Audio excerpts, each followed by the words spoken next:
राज्य में बोगस बीज का मुद्दा विधानसभा में गूंजा। भाजपा विधायक हरीश पिंपले ने मुद्दे को सदन में उठाते हुए उन कंपनियों के ऊपर कार्रवाई की मांग की जिसके बीज नहीं उगे। विधायक की मांग पर कृषि मंत्री दत्तात्रेय भरणे ने मामले की जांच करने और कार्रवाई करने की मांग की।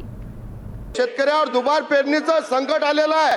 इथं कृषी मंत्री बसलेले अध्यक्ष महाराज, माझी शासनाला विनंती आहे, आपल्या माध्यमातून या ज्या बॅगा आता उशिरा पाणी आल्यामुळे काही लोकांचं पेरणं राहिलं आहे, या ज्या कंपन्याचे नाव घेतलं यांचं बियाणं मार्केटात विकायला थांबलं पाहिजे।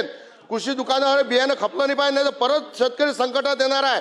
म्हणून म्हणजे आपल्या माध्यमातून विनंती आहे, या ज्या लोकांचे बियाणे पेरल्यावर निघाले नाही अशा कंपन्यांवर कारवाई झाली पाहिजे।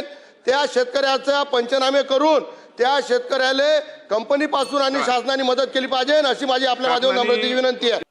माननीय सदस्य